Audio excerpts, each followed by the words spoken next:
dan penyidikan pajak sesi kedua ya. Karena kalian sudah semester 6, sebelumnya kita sudah mempelajari mata kuliah pemeriksaan pajak semester berapa? 3. Semester 3. Jadi untuk semester 2 ini saya akan mengajar ya dengan materi yang selanjutnya. Bahan mengajar saya yaitu buku pemeriksaan pajak ya. Ini mulai dari bab 8 sampai dengan bab 12. Ya, jadi tolong kalian mengadakan buku ini atau yang sudah ada, berarti tinggal mempelajari lagi untuk lebih lanjutnya. Dan yang belum punya silakan membeli ya buku ini. Oke, bisa? Bisa. Tentu karena ini adalah awal pertemuan ya. Perkenalkan saya Sri Nirmalasari ya, dosen prodi perpajakan ya Politeknik Posowa. Dan materi yang akan kita pelajari selama 1 semester ini adalah ya,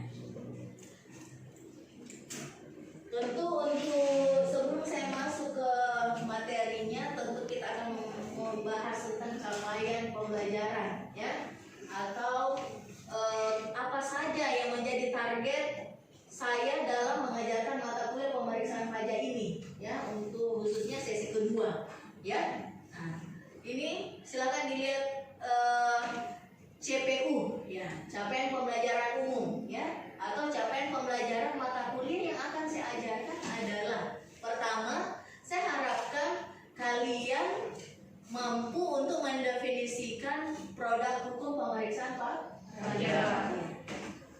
Kayaknya kita pernah bahas sedikit ya waktu semester 3 ya tentang produk hukum pemeriksaan pajak. Apa saja produk hukum pemeriksaan pajak? SKP, SKP, kemudian SKP, dan terakhir apa itu STP? Surat tagihan pajak. Jadi produk hukum ini maksudnya adalah hasil dari pemeriksaan pajak. Harus tahu itu, oke? Kemudian capaian pembelajaran selanjutnya yaitu mampu mengidentifikasi pemeriksaan kantor dan pemeriksaan lapangan. Tentu kita sudah familiar juga dengan jenis pemeriksaan ini, oke? Ya, kita sudah belajar mulai dari undang-undang, ketentuan umum dan tata cara perpajakan. Ya, di situ ada bab khusus tentang pemeriksaan pajak ya, di mana di dalamnya juga dibahas tentang pemeriksaan kantor dan pemeriksaan lapangan. Siapa bisa jelaskan yang bagaimana itu pemeriksaan kantor? Ayo, siapa? Atau saya tunjuk? Hah?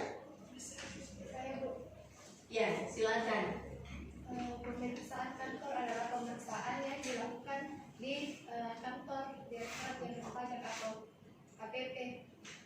Terus Kemudian pemeriksaan lapangan itu pemeriksaan yang dilakukan di tempat usaha atau tempat usaha wajib pajak. iya, tempat usaha atau biasa dikatakan tempat kedudukan wajib pajak. Ya, jadi saya ulangi lagi, untuk pemeriksaan kantor berarti wajib pajak yang disurati ya untuk datang ke kantor pelayanan pajak untuk diperiksa ya. Ya, tentu diperiksa beserta dengan dokumen-dokumennya ya yang diminta. Kemudian kalau pemeriksaan lapangan berarti petugas atau pegawai DJP ya, dalam hal ini memiliki jabatan fungsional sebagai pemeriksa, datang ke tempat kedudukan wajib pajak ya untuk melakukan pemeriksaan. Kalau semester lalu ya, kalau misalkan pemeriksa datang ke tempat kedudukan, tentu banyak hal yang mesti disiapkan, mulai dari menyiapkan tanda pengenal, ada surat tugasnya ya, dimana pada saat pemeriksaan kan wajib pajak kan punya juga ya, punya juga hak ya. Kemudian pemeriksa juga punya juga kewenangan untuk memeriksa dokumen ya. Kalian supaya kita sebagai diperiksa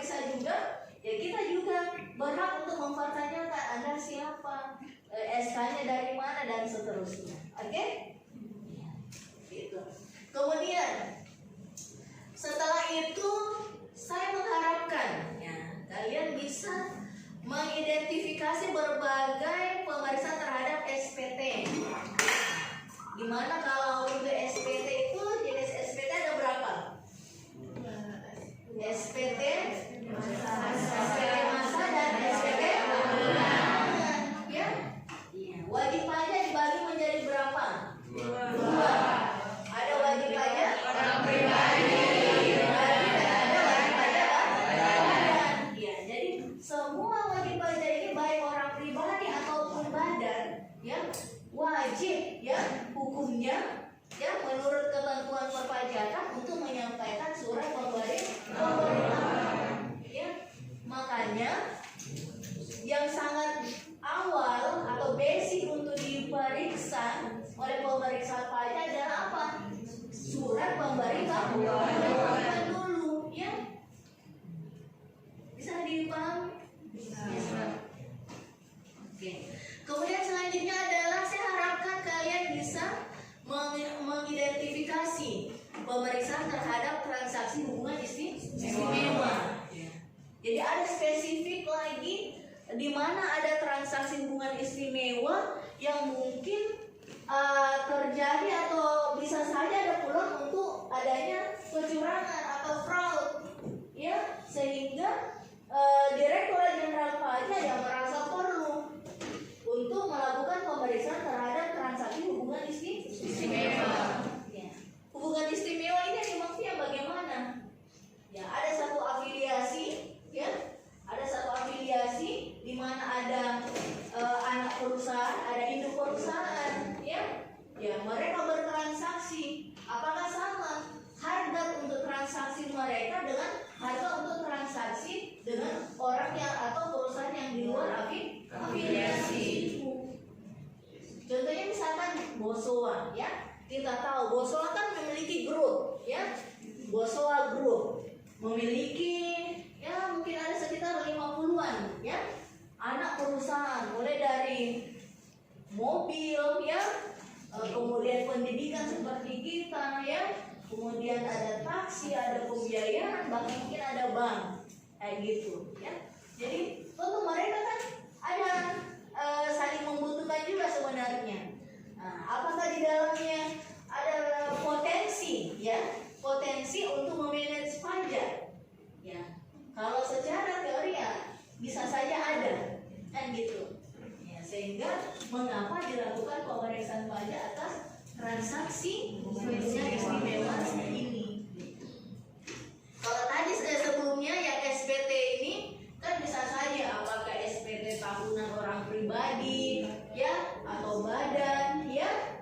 Kemudian apakah transaksi atas SPT massa PPN, ya kan? Atau SPT massa PPh yang lain, ada PPh pasal 21, PPh pasal 22, PPh pasal 23 dan seterusnya. Ya, seperti itu. Jadi semua keempat poin capaian pembelajaran ini, ya, yang akan dibangun melalui materi ini, ya, capaian pembelajaran untuk di pertemuan kita. Ya. Jadi nanti target pertemuan kita adalah 5 pertemuan, ya, untuk membahas materi yang akan kita bahas, ya, sebelumnya tadi yang sudah saya sampaikan, ya. Ya. Nah, pertama adalah bagaimana itu pemeriksaan pajak terhadap orang pribadi, ya. Ya, orang pribadi kan, kalau orang pribadi kan berdasarkan SPT-nya itu ada SPT 1770 SSS, ya, sangat sederhana. Berarti dilihat berdasarkan apa itu? Berdasarkan apa? Ada SS, ada S. Berdasarkan jumlah penghasilan, ya. Ada satu sumber penghasilan, ya kan?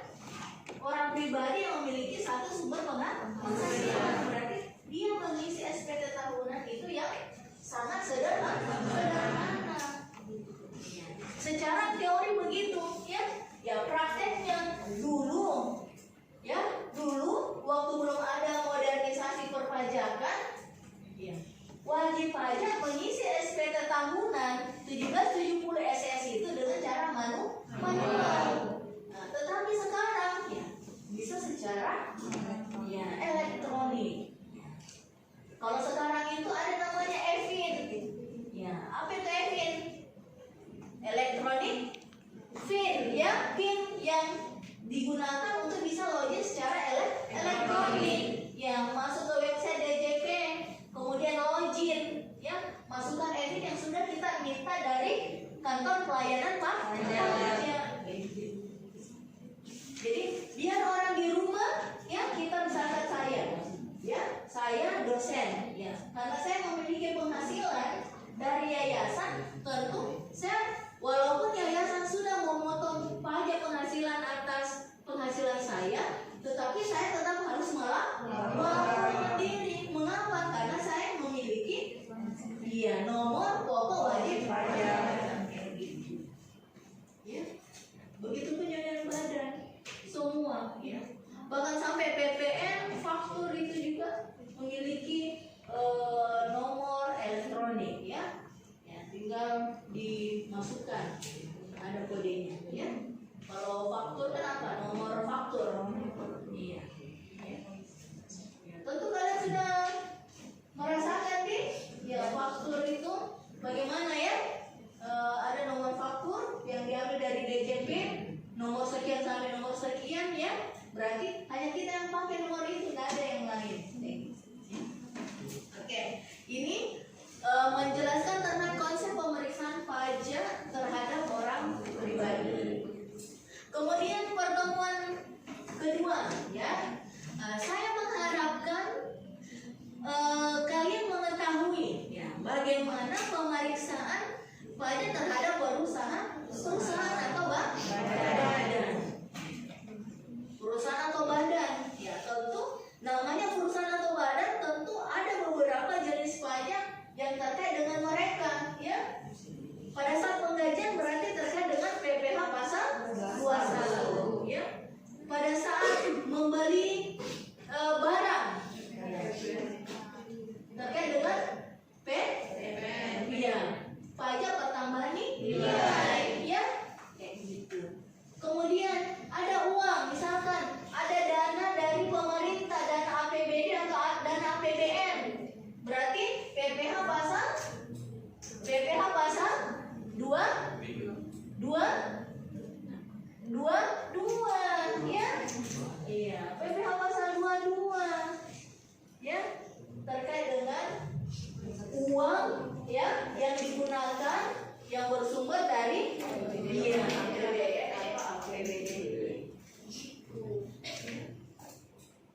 Kemudian ada sewa menyewa, ya, PPh pasal 3,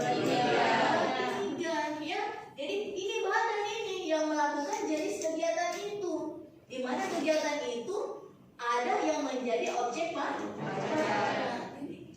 Jadi kalian mahasiswa perpajakan, karena kita juga belajar tentang pemeriksaan pajak, harusnya kalian sudah tahu teorinya itu semua, ya. Ya, apa saja yang menjadi objek pajak dalam suatu perusahaan.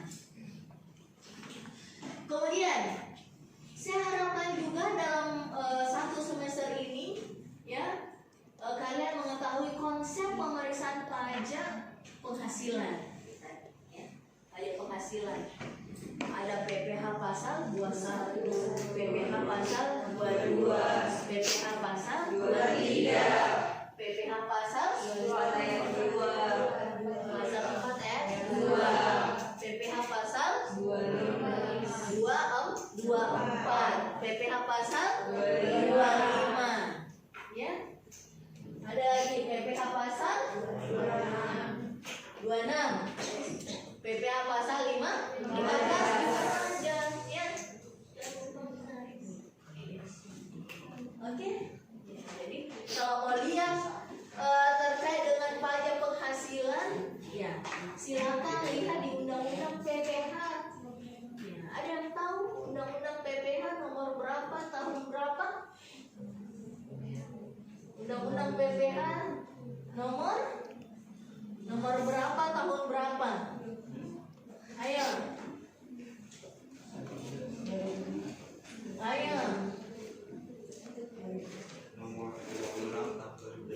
Undang-Undang PPh nomor 36 tahun 2000. Kalau KUP nomor berapa, tahun berapa? Nomor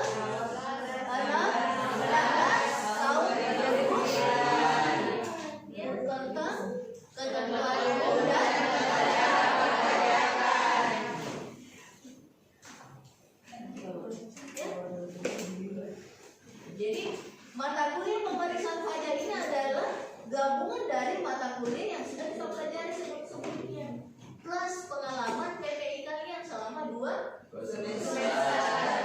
Ya, lanjut. Ya, dalam mata kuliah ini juga akan menjelaskan konsep pemeriksaan pajak nilai. Masih ada yang tahu undang-undang PPN nomor berapa, tahun berapa? Undang-Undang Nomor 42 Tahun 2009. Iya. Itu ya. Ya dasarnya harus tahu dulu ketentuannya. Kemudian teknisnya. Undang-undang. Nanti setelah undang-undang kalau mau diatur secara teknis lagi berdasarkan peraturan Menteri Keuangan, ya. Nah, kemudian diatur lagi selanjutnya secara teknis lagi melalui surat edaran, ya.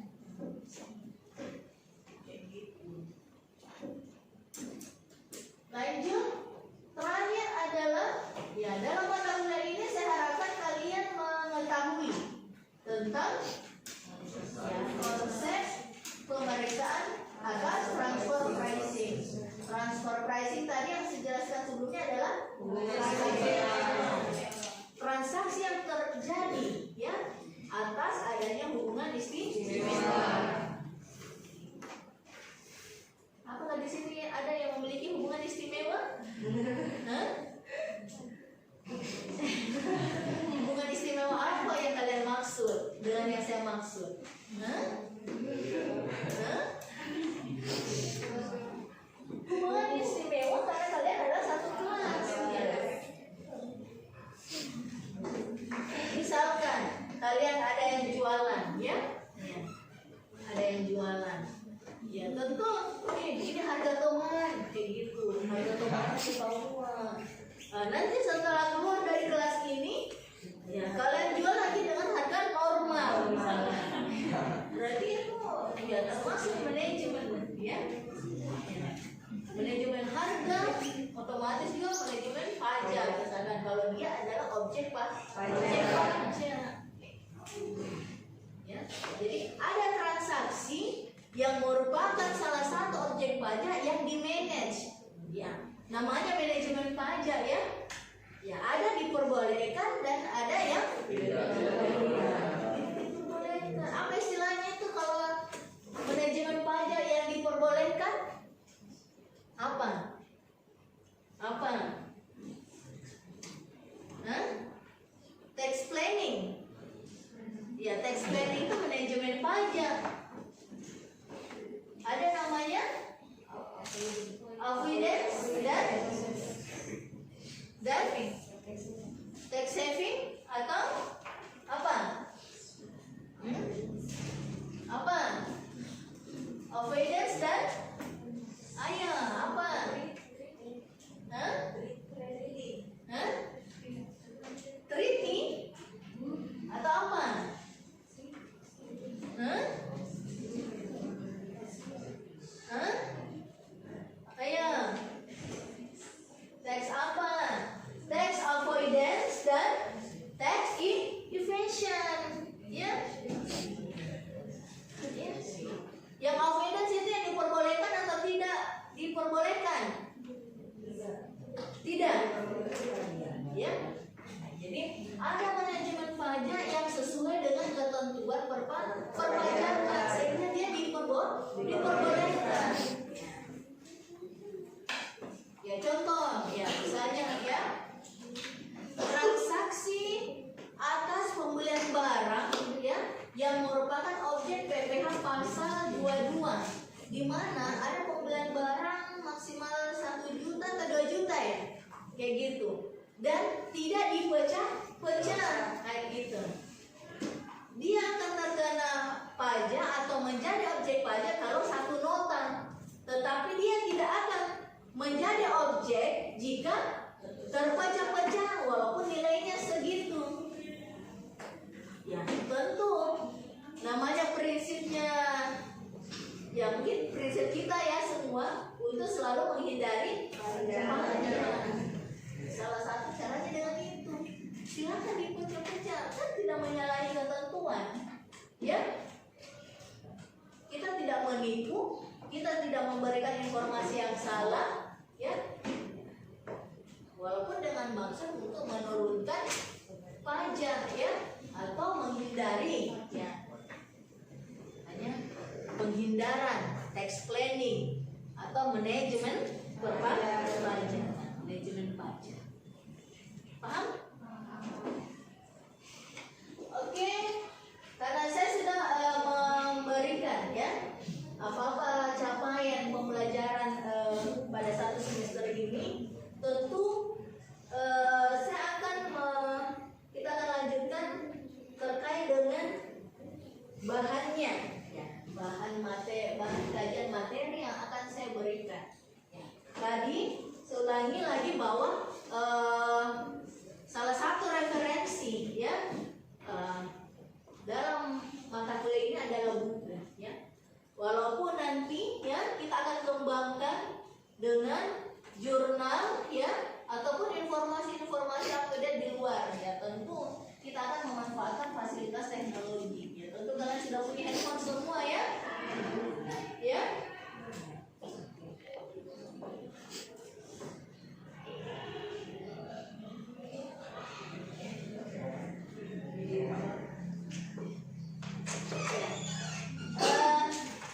Untuk bahan materi, ya, untuk bahan materi pada semester ini ada tadi pemeriksaan atas SPT tahunan orang pribadi, kemudian SPT tahunan PPH badan, ya, kemudian ada khusus untuk PPH food, ya, tadi, ya.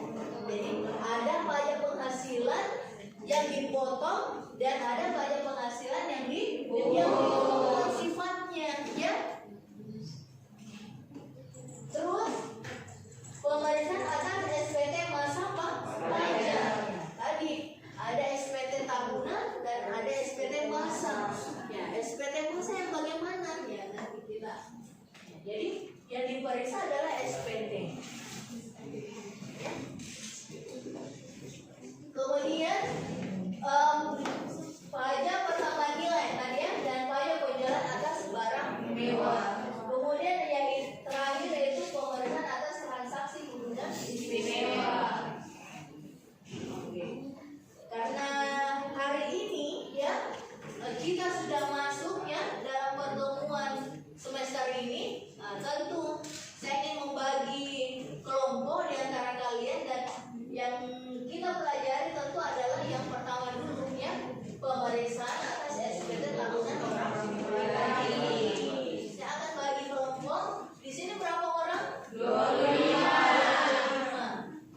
Saya akan bagi 5 orang satu kelompok, ya, supaya ada 5 kelompok, sehingga nanti setelah saya akan berikan kalian materi, ya, ya, silakan kalian mempersiapkan untuk melakukan presentasi, ya, tentunya.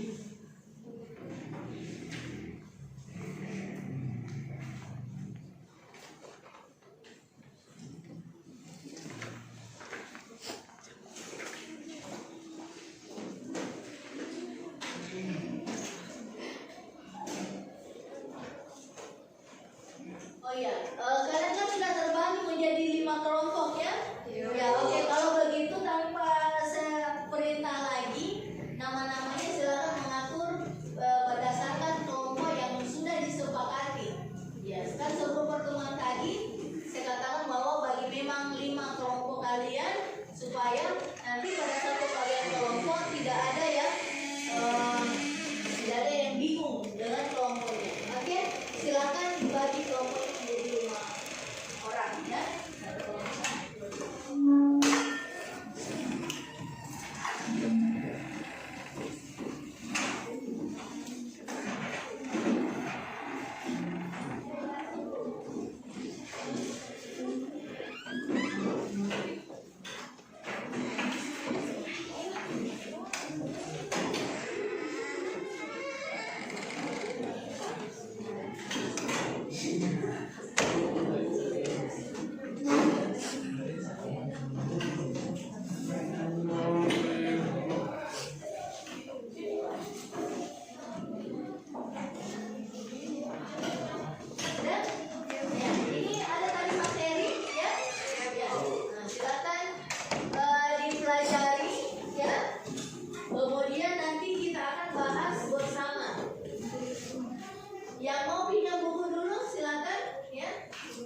Kemudian saya juga akan melaksanakan ujian tengah semester dan ujian akhir semester.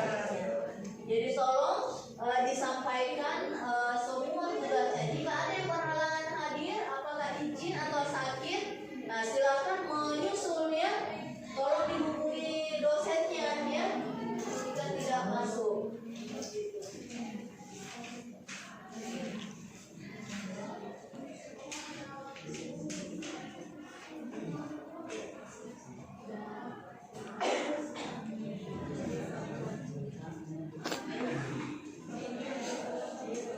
Oke, silakan dibaca dulu materi tadi ya. Saya berikan waktu 5 menit. Nanti saya tunjuk siapa untuk kelompok yang presentasi terkait dengan pemeriksaan atas SPT tahunan orang pribadi.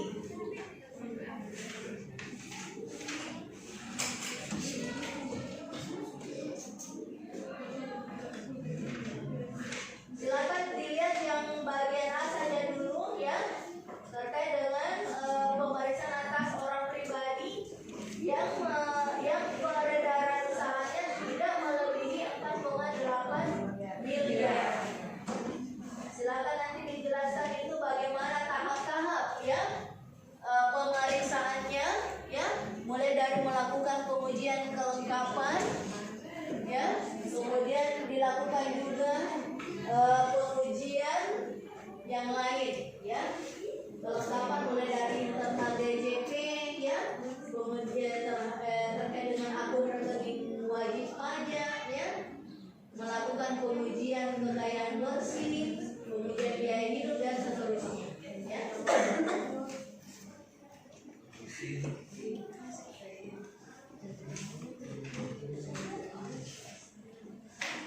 Nanti saya tunjuk satu kelompok yang presentasi dan kelompok lain harus menyimak dan memberikan pertanyaan ya.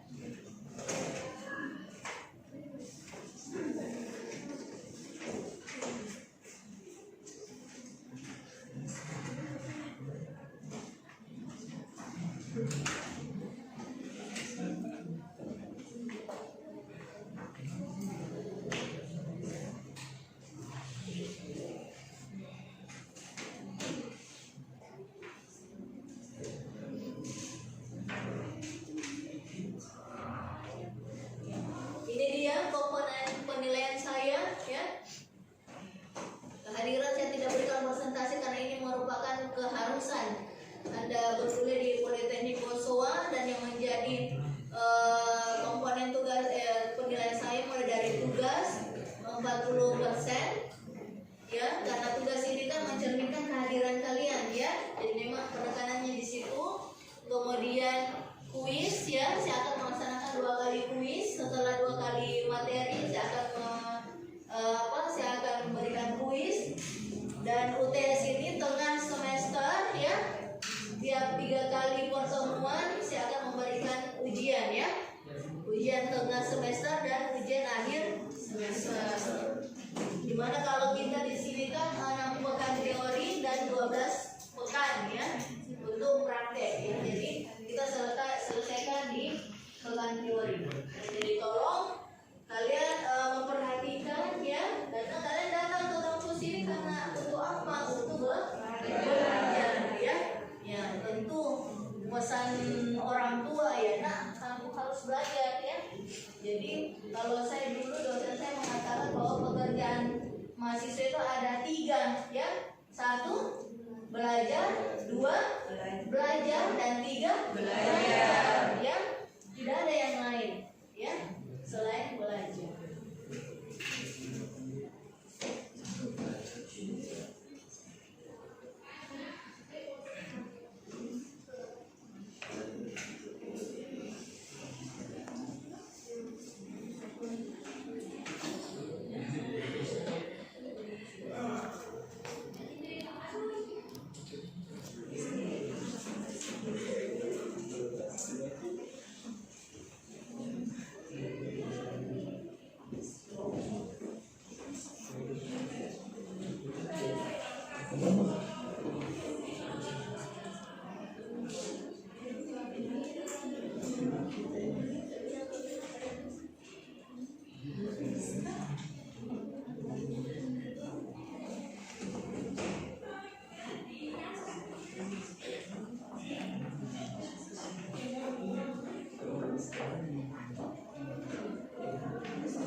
terlibat dengan peredaran usaha tidak melebihi 4,8 miliar ya setahun. Ya, kita akan lakukan diskusi ya. Kemudian nanti tugasnya adalah membuat ringkasan dan membuat materi presentasi. Yang lainnya kan tinggal menanggapi.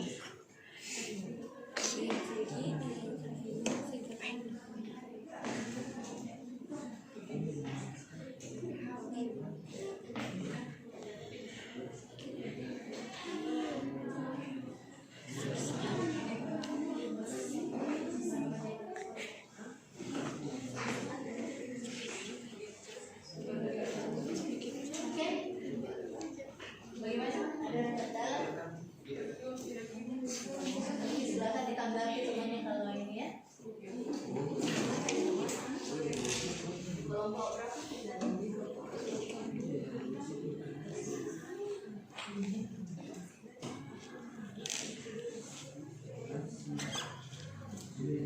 Ya, silakan dicatat nih materi-materinya apa saja ya. Kalau misalkan nanti ada yang presentasi, kalian tinggal mengajukan pertanyaan minimal satu lah ya. Kita juga tolong dicatat ya materinya terkait dengan pemeriksaan orang pribadi ya.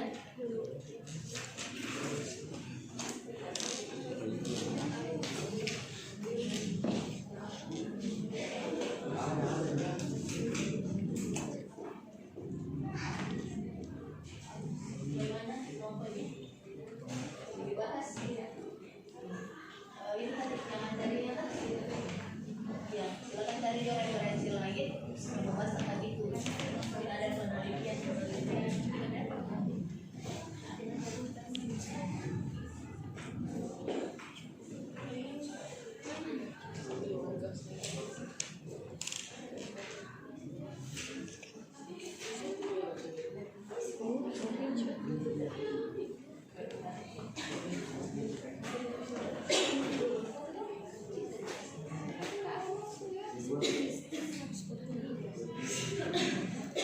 kalau kita sekarang kan belajar itu banyak sumber ya, selain dari buku ya, ada dari internet juga ya. Jadi ya cara kalian memanfaatkan betul ya, jangan cuma main sosial media, apalagi sekarang yang lagi tren itu apa itu TikTok.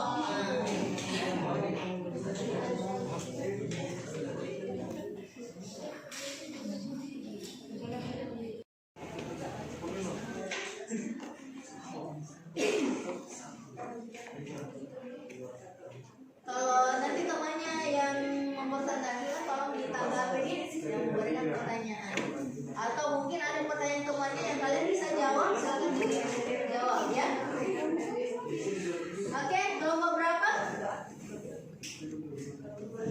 Kelompok 5. Oke, silakan di situ saja ya.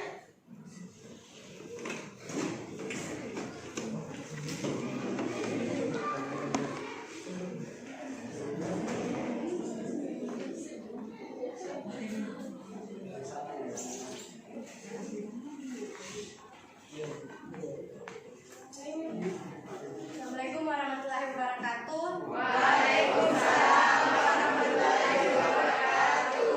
Kami dari kelompok 5 akan membawakan materi yaitu pemeriksaan atas SPT tahunan PPH orang pribadi. Untuk mempersingkat waktu, saya berikan ke pemateri 1. Terima kasih atas kesempatannya. Hukum yang jelas adalah pemeriksaan atas SPT tahunan orang pribadi yang diperkecil lagi menjadi SPT tahunan PPH orang pribadi yang memiliki penghasilan di bawah 4,8 miliar. Di mana pada hal-hal yang harus diperhatikan oleh orang pribadi menurut kelompok kami yang pertama yaitu pengujian kelengkapan atau penghasilan yang dilaporkan, seperti meskipun kami tak daftar sebagai wajib pajak orang pribadi, tetapi kami berada mempunyai penghasilan luar, tapi kami tetap melaporkan sebagai wajib pajak yang baik, tetap melaporkan hasil perhitungannya itu. Dan yang kedua yaitu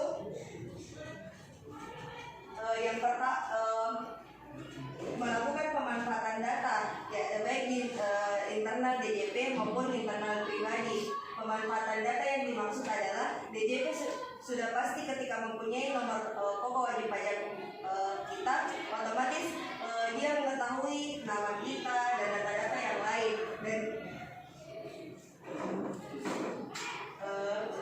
contohnya yaitu bukti foto, SPT, masa BPH pemotongan dan pemungutan. Yang kedua yaitu pengujian rekening bank wajib pajak. Yang ketiga yaitu perhitungan kekayaan bersih dan pengujian biaya hidup. Untuk materi itu saya serahkan ke saudara Imam. Materi selanjutnya. Materi selanjutnya yaitu yang pertama, maksud saya yang kedua, kebenaran jenis atau sumber penghasilan yang dilaporkan. Pemeriksaan pajak akan melakukan pengujian dalam rangka memanfaatkan kebenaran jenis sumber penghasilan wajib pajak, terutama dalam hal wajib pajak menyatakan bahwa penghasilan yang diterima berupa non-objek pajak, yaitu contohnya berupa warisan. Dalam hal contoh penghasilan yang hendak ditelusuri kebenarannya, sumber penghasilan berupa warisan, maka teknik yang dapat ditempuh yaitu yang pertama, pemanfaatan data internal Direktorat Jenderal Pajak berupa keberadaan dan penurunan nilai aset pada SPT pihak yang memberikan warisan. Yang kedua, konfirmasi ke notaris dalam hal warisan tersebut dibuat dalam bentuk notarial. Selanjutnya, poin ketiga yaitu kebenaran penerapan norma perhitungan penghasilan neto. Untuk wajib pajak yang melakukan pekerjaan bebas, sepanjang peredaran brutonya tidak melebihi dari 4,8 miliar dalam 1 tahun pajak, maka wajib pajak dapat menghitung penghasilan netonya dengan menggunakan norma perhitungan penghasilan neto. Dalam hal wajib pajak memilih menghitung penghasilan netonya dengan menggunakan norma perhitungan penghasilan neto, maka pemeriksa pajak akan melakukan pengujian kebenaran penerapan norma perhitungan penghasilan neto. Adapun hal-hal yang terkait dengan penerapan norma tersebut, yang pertama, kelayakan wajib pajak untuk menggunakan norma perhitungan penghasilan neto tersebut sebagai dasar untuk menentukan penghasilan neto. Yang kedua, jenis usaha wajib pajak, dan yang terakhir, lokasi usaha dari wajib pajak tersebut. Adapun pembahasan selanjutnya akan dilanjutkan oleh materi ketiga. Terima kasih atas kesempatan yang telah diberikan. Saya akan membahas tentang kebenaran penerapan penagihan penghasilan tidak kena pajak atau PTKP. Terkait dengan hal tersebut, maka teknik yang dapat dilakukan pemeriksa pajak untuk memastikan kebenaran penerapan PTKP adalah yang pertama, pengujian keabsahan dokumen berupa kartu keluarga dan wajib pajak. Yang kedua, konfirmasi ke aparat lingkungan seperti RT, RW atau kelurahan. Yang kedua, kebenaran penerapan tarif pajak penghasilan. Pemeriksaan pajak akan melakukan pengujian dalam rangka memastikan kebenaran penerapan tarif pajak penghasilan. Terkait dengan hal tersebut, maka teknik yang dapat ditempuh oleh pemeriksa pajak untuk memastikan kebenaran terhadap penerapan tarif pajak penghasilan adalah dengan melakukan pengujian kebenaran perhitungan matematik. Saya serahkan kepada pemateri selanjutnya. Terima kasih atas kesempatan yang diberikan. Selanjutnya itu materinya mengenai kebenaran kredit pajak yang diperhitungkan, di mana pemeriksa pajak akan melakukan pengujian dalam rangka memastikan kebenaran kredit pajak yang diperhitungkan oleh wajib pajak. Terkait dengan hal tersebut, maka teknik yang dapat ditempuh oleh pemeriksa pajak untuk memastikan kebenaran kredit pajak yang diperhitungkan oleh wajib pajak adalah yang pertama, memanfaatkan data internal Direktorat Jenderal Pajak berupa bukti potong PPH atau surat setoran pajak atau SSP, dan yang kedua yaitu konfirmasi ke pihak pemotong atau pemungut pajak. Selanjutnya saya kembalikan ke moderator. Terima kasih. Jadi itulah tadi pembahasan tentang pemeriksaan atas SPT tahunan orang pribadi yang lebih khususnya untuk orang pribadi yang peredaran usahanya tidak lebih dari 4,8 miliar. Terima kasih. Per tahun.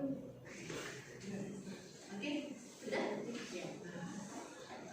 Silakan yang ingin bertanya. Kelompok berapa? Silakan berdiri, sebutkan nama kelompoknya. Pertanyaannya. Yang lain silakan dicatat pertanyaannya dan kalau bisa ada yang menanggapi silakan, ya. Terima kasih atas kesempatan yang diberikan. Perkenalkan nama saya Diansyah dari kelompok 2. Adapun pertanyaan saya itu sanksi apa saja yang dikenakan apabila terlambat melaporkan SPT tahunan orang pribadi.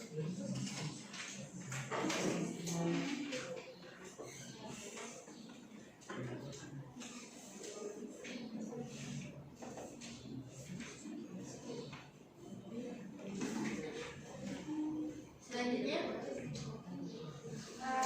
Masih ada?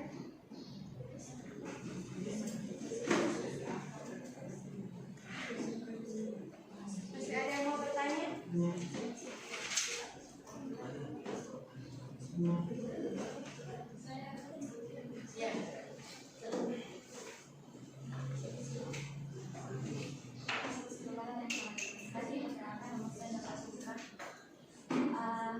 Saya ingin bertanya dari kelompok 1. Saya ingin bertanya untuk pemeriksaan atau SPT tahunan PPH orang pribadi dan semua kelengkapan pemeriksaan apabila salah satu dari kelengkapan tersebut tidak dipenuhi oleh pihak orang pribadi tersebut, apa yang akan terjadi dari pemeriksaan tersebut, hasil dari pemeriksaan tersebut. Terima kasih.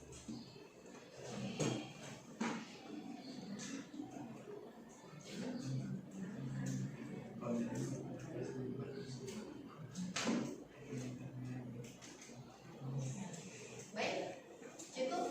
Silakan dijawab atau mungkin ada kelompok lain yang ingin menanggapi deh pertanyaan dari temannya. Tadi Andri bertanya tentang apa sanksi, ya. Kalau Alvira tadi bertanya tentang kelengkapan. Ya. Jadi mana kalau dalam pemeriksaan pajak ya tentu ada beberapa persyaratan administrasi yang mesti dipenuhi, ya. Tetapi untuk awalnya bahwa wajib pajak diberikan sanksi, ya. Secara ketentuan ya nanti kamu akan misalkan wajib pajak akan diberikan sanksi jika dia melanggar ketentuan perpajakan. Apakah dia terlambat, ya? Apakah dia tidak membayar, terlambat melapor, ya, dan seterusnya. Kalau sekarang kan kita berada di Maret 2020 sekarang, ya. Berarti saat ini adalah masa-masa laporan pajak, ya. Untuk orang pribadi misalkan saya, ya. Saya adalah wajib pajak orang pribadi. Masa pemberitahuan atau penyampaian SPT tahunan saya yaitu pada bulan Maret ini, ya, sampai dengan akhir Maret. Kalau untuk badan masa penyampaian SPT tahunannya itu sampai dengan 30 April, ya.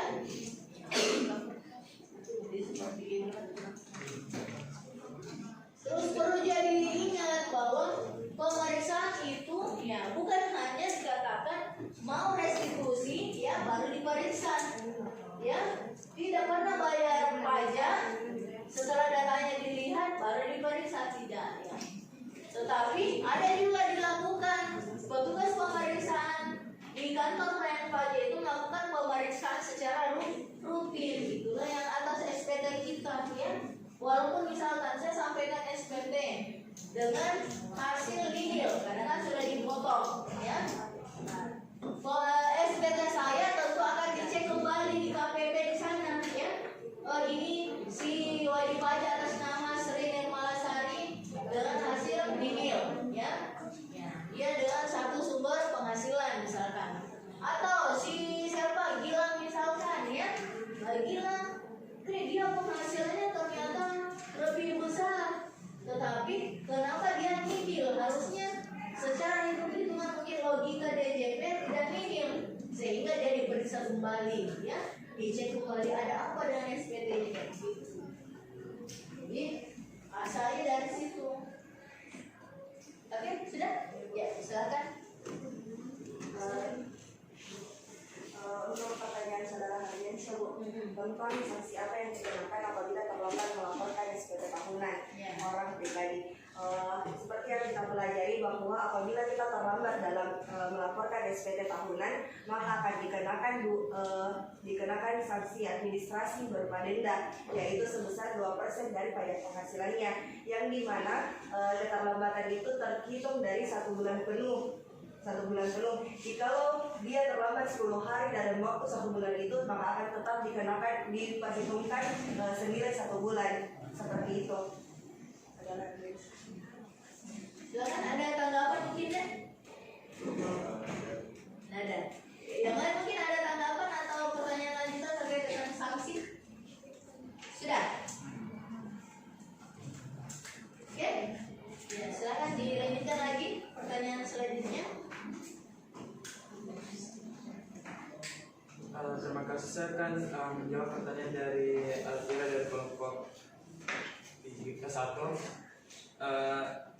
Yang pertanyaannya itu apa yang terjadi apabila dalam hal pelaporan kelengkapan berkas itu tidak lengkap.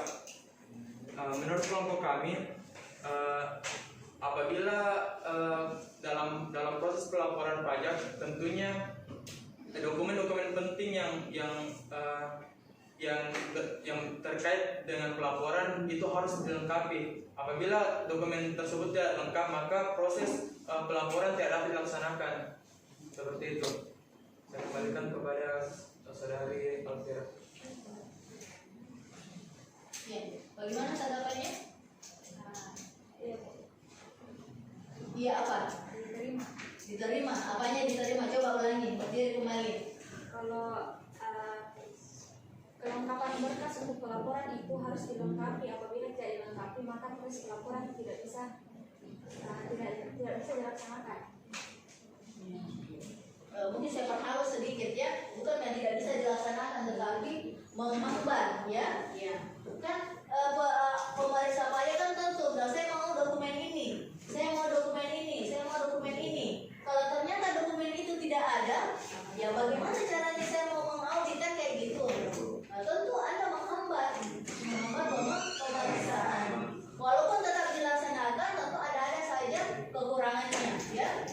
Yang mungkin dia mau cross check, yang mungkin dia mau konfirmasi kembali, ya tentu akan mengurangi lagi, ya. Biasanya kayak gitu. Baru kan pemeriksa biasanya kan berdasarkan feeling. Ya, dia rasa bahwa di situ ada potensi, dia akan gali terus.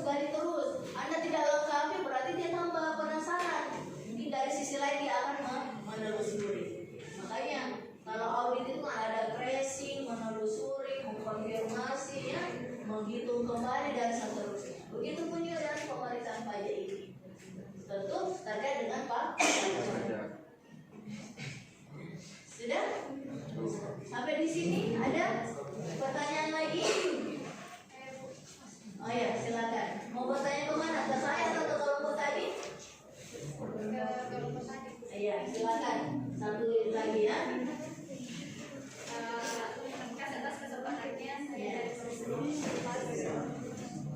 pertanyaannya itu bagaimana jika dalam pelaksanaan pemeriksaan lapangan atau kantor wajib pajak tersebut tidak berada di tempat atau tidak dapat ditemukan, apakah pemeriksaan masih bisa dilakukan atau tidak, dan jika masih bisa dilakukan bagaimana cara pemeriksaannya? Terima kasih. Silakan kita dapat. Terima kasih atas pertanyaannya. Kalau tadi dipisahkan antara pemeriksaan kantor dan pemeriksaan lapangan, menurut opini saya pribadi, bahwasanya ketika orang pribadi tidak ada atau tidak datang pada saat pemeriksaan kantor, mungkin yang dari pemeriksaan kantor tidak bisa akan seperti sama halnya itu hanya memperhambat seperti itu. Intinya kalau kita tidak mematuhi, tidak melengkapi, bahwasanya itu akan menghambat proses pemeriksaan seperti itu. Adapun kalau memang tidak bisa, mungkin bisa diberikan surat kuasa untuk mendatangi pemeriksaan seperti itu. Jadi kita sebagai wajib pajak, kalau tidak bisa, kita akan menurunkan surat kuasa untuk orang yang selanjutnya agar dia yang dapat memenuhi panggilan tersebut. Dan pemeriksaan yang bisa dilakukan adalah atas surat kuasa tersebut seperti itu. Terima kasih. Ada tanggapan? Jadi maksud dari kelompok 5, pemeriksaan tidak dapat dilakukan berhubung karena wajib pajaknya tidak berada di tempat. Jadi maksudnya pemeriksaan tidak dapat dilakukan. Wajib pajak yang mana nih? Badan atau orang pribadi? Pribadi. Jadi maksudnya kelompok 5, pemeriksaan tersebut tidak bisa dilakukan berhubung karena wajib pajaknya tidak ada. Yang saya bahas tadi ketika pemeriksaan kantor, ya berarti kita yang datang ke DJP-nya, bukan yang DJP datang ke wajib pajak. Kalau DJP yang datang ke kedudukan wajib pajak, dan jika dia tidak ada, mungkin bisa menimbulkan kejanggalan, tapi bisa membaca lagi dari dokumen-dokumen yang telah ada. Tetap proses berjalan, tapi terjadi penghambatan di wajib pajaknya tersebut. Seperti itu. Oke. Jadi ulangi lagi mungkin ya. Kalau misalkan tadi kalau wajib pajak yang diminta datang ke kantor pelayanan pajak, ya otomatis yang diharapkan dia datang kan kayak gitu. Kalaupun bukan si bersangkutan yang datang, tadi sampaikan bahwa ada kuasa, ya wakilnya, ya kan? Wakil wajib pajak. Kemudian kalau misalkan pemeriksaan lapangan, ya pegawai pemeriksa yang datang ke tempat kedudukan wajib pajak, kalau misalkan orang yang di perusahaan itu tidak ada, ya tentu DJP datang, tok, assalamualaikum, tidak ada yang menjawab, bagaimana caranya bisa masuk, ya kayak gitu, ya. Nah, kalaupun misalkan ada, maaf, dengan siapa bapak mau bertemu, saya mencari saudara ini, kan gitu. Oh maaf, saudara ini tidak ada pak. Oh seperti itu ya. Oke, terima kasih. Berarti kan bisa saja ditunda lagi, ya. Makanya kan ada materi tentang penundaan pemeriksaan, ya. Oke, bisa? Oke, saya kira mungkin selesai ya untuk materi hari ini, ya. Silakan dikumpulkan tadi materinya.